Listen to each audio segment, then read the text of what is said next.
जिस समय पर संतान की प्राप्ति नहीं होती या किसी कारण से हमारे यहां वंश की वृद्धि नहीं होती, तब देवाधिदेव महादेव की आराधना पारिजात के फूल से करी जाती है। अब उस पुष्प को चढ़ाने का एक तरीका है, जरा ध्यान दीजिएगा। पंच पुष्प शिव महापुराण की कथा आप लोग सुनने के लिए बैठे हो, बड़ी आस लगाकर बैठे हो, उसको समझिए।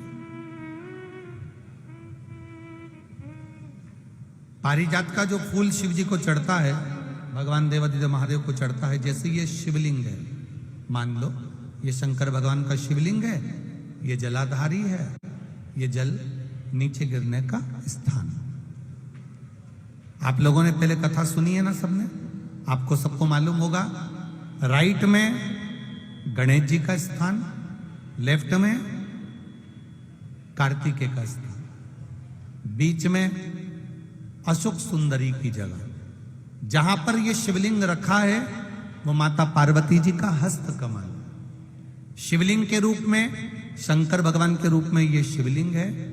ऊपर से जो एक एक बूंद जलाधारी नीचे गिरती है वो शंकर भगवान की 5 लड़कियां, जया, विषहरा, शामली बारी, दौतली और देव, ये शंकर जी की 5 बेटियां हैं। वंश वृद्धि के लिए, कार्य सिद्धि के लिए, वैभव प्राप्ति के लिए या अपने हृदय की सुख समृद्धि के लिए, संतान प्राप्ति के लिए पारिजात हार श्रृंगार के फूल की शिव जी को आराधना होती है। हार श्रृंगार का जो पुष्प होता है, अशोक सुंदरी वाली जगह पर हम पारिजात के पुष्प को समर्पित करते हैं। उसकी डंडी का जो मुख है वो शिवलिंग की ओर होता है जब हम अपन अशोक सुंदरी पर चढ़ाते हैं, और फूल का मुख इधर होता है।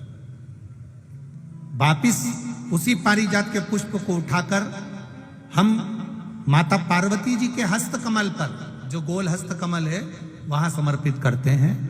उस जगह पर माता पार्वती जी की ओर से जो पुष्प समर्पित किया जाता है, उसकी डंडी पारिजात की हमारी ओर होती है, पुष्प का मुख महादेव की ओर होता है।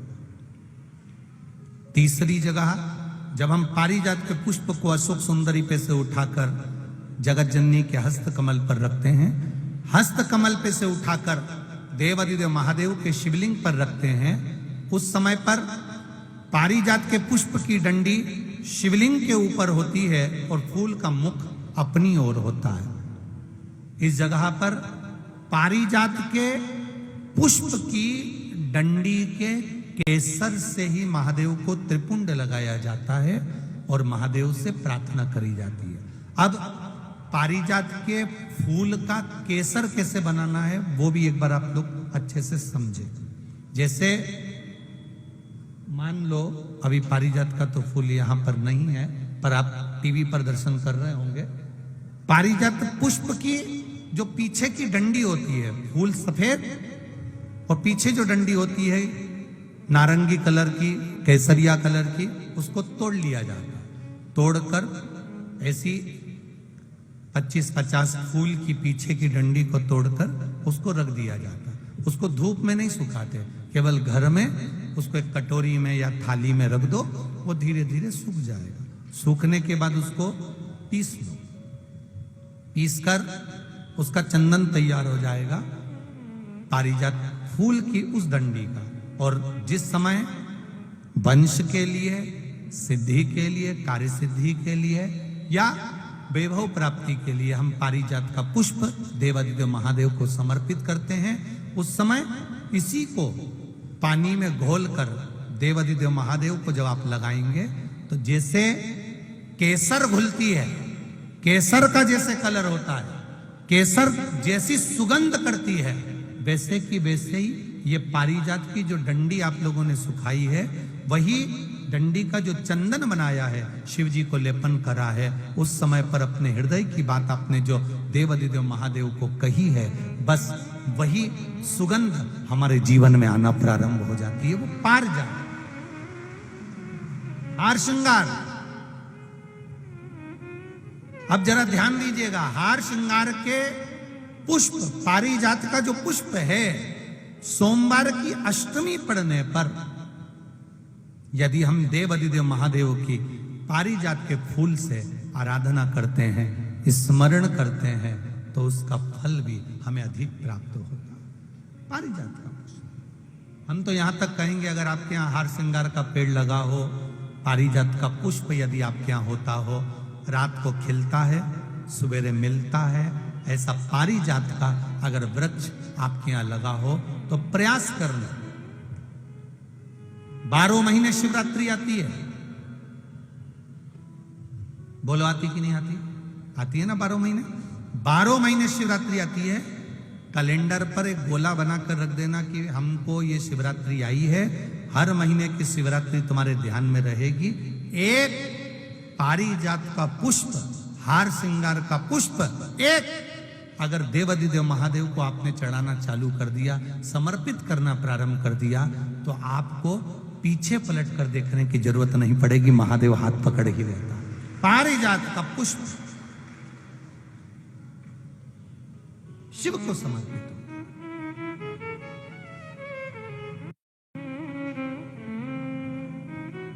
सफेद कलर का पुष्प है, आप टीवी पर दर्शन कर रहे होंगे, केसरिया कलर की, नारंगी कलर की उसकी डंडी है, भगवान शिव को समर्पित। पारिजात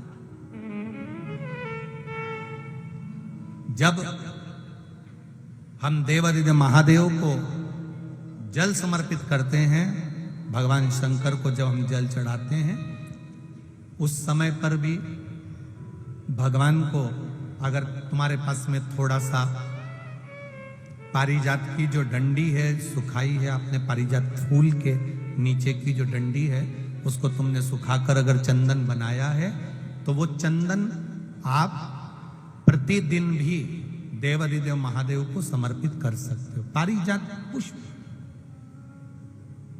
एक बात और हमारे स्मरण में रहे,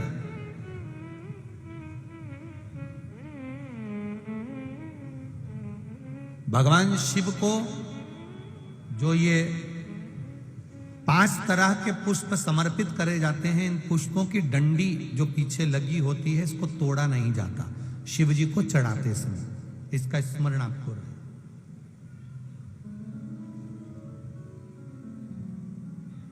तीन शिवालय ऐसे हैं जहां पर पारिजात के पुष्प को समर्पित कर देने से, भगवान शंकर को अगर पारिजात का पुष्प समर्पित किया जाता है तो मनवांचित फल की प्राप्ति होती है।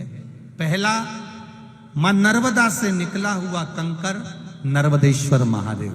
अगर कहीं नर्मदा जी के कंकर से शिवलिंग बना हुआ है तो मां नर्मदा के शिवलिंग पर पारिजात का पुष्प समर्पित होता है। दूसरा, जो शिवालय एकांत में हो, एकांतेश्वर महादेव जो एकांत में बैठे हो, भले ओटले पर बैठे हो, अकेले बैठे हो, एकांत में बैठे हो, वो एकांतेश्वर महादेव पर भी पारिजात का पुष्प समर्पित कर देने से, अगर कोई अदालत का कोर्ट केस होता है तो बाबा देवाधिदेव महादेव का मात्र पारिजात पुष्प का स्मरण या उसको समर्पित कर देने से भी फल की प्राप्ति होती है।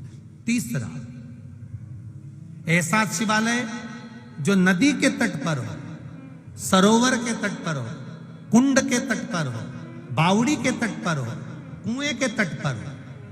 आप सब लोग तो ग्रामीण क्षेत्र के निवासी हैं और जितने लोग भी कथा सुन रहे हैं आस्था चैनल पर, फेसबुक, यूट्यूब पर, सबके स्मरण में होगा, पहले हमारे जो पूर्वज होते थे वो कुआं बावड़ी के पास में शंकर जी का शिवलिंग रख देते थे। ध्यान में होगा, जिसको स्मरण में होगा उसको मालूम होगा। शिवलिंग लाते थे और जहां कुआं होता था, बावड़ी होता था, तालाब होता था, नदी होती थी, उसके तट पर, उसके पास में शिवलिंग रख देते। कारण क्या है? किसी जलाशय, कुआं, बावड़ी, तालाब, नदी, सरोवर, इसके पास में जो शिवलिंग होता है, उस शिवलिंग को बहुत सिद्ध करने की जरूरत नहीं होती। स्वयं गंगा मैया उस कुंड बावड़ी के रूप